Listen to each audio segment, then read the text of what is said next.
Well, they can be seen in communities throughout the country. Amazing and hearty and happy senior citizens who are having fun, are sharp as a tack, and look like they'll live forever. Their secret?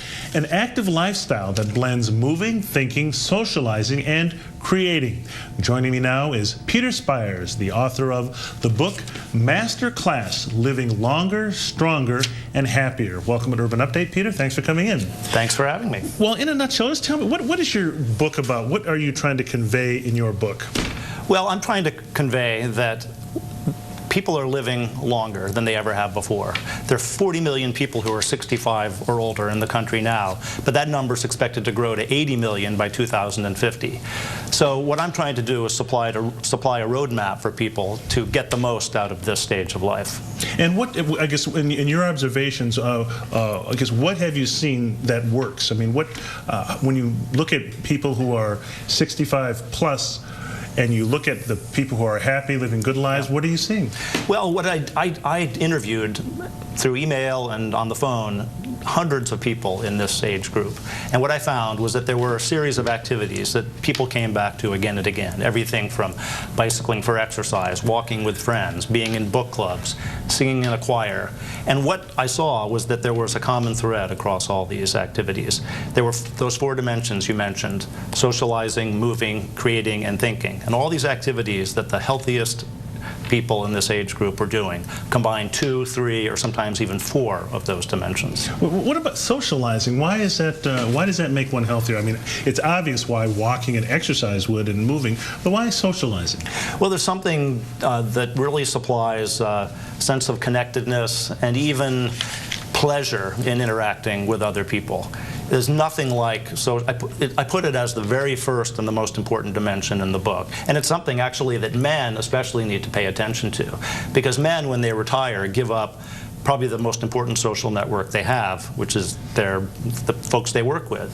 And then they rely on their wives for socializing or to organize their social life. And men especially need to make special efforts to join book clubs, join social clubs, and really make sure that socializing piece of their lives doesn't get neglected in retirement. Interesting. Now, you identified 25 to 30 core activities to stay healthy and keep the body and soul active and vibrant. What are some of these activities? Well, a great one is ballroom dancing, and that covers all 4 of those dimensions. It's great socializing. You do it with a partner. Clearly the moving piece is there. When you get really good at it, there's a creative aspect to it. And finally, learning all those steps. There's a lot of thinking involved in it as well. Who is this book for? I mean, is it for people 65 and over? Is it for I guess I'm thinking of children of some of these folks who are trying to figure out how to, keep their parents going. Who did you sort of aim this at? It's really for all those, but primarily for what I guess I'd call leading edge baby boomers, people who are in the 55 to 65 age group now, starting to think about the next stage of their life. They might not be quite to retirement yet, but they're thinking about how to get the most out of it, and they want a little advice and direction. Do you think that the baby boomers are going to approach old age in a very different way than their parents did and their predecessors? I think they probably will, but I think they also have something to learn from their parents and their predecessors. And a lot of the lessons that I have in this book are from interviewing with people who are in that age group already, and it provides a roadmap to what looks like kind of an unpaved territory. But there's been a lot of people who've done it very well in the past, and boomers need to learn from them as well. Now, I know in your work, in your day job, you say you've got a lot of your ideas from what you do in your day job. Yes. I work for an organization called Road Scholar, based here in Boston, and we do educational travel for retired people. We do programs all over the world.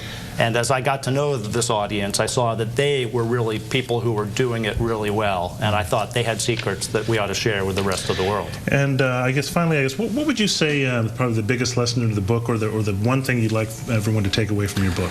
Well, it's funny. I'm 57, and when I'm 87, I want to be able to say what one of the people I interviewed told me, and that's that I'm so busy I need to retire from my retirement. Wow, that sounds pretty good to me.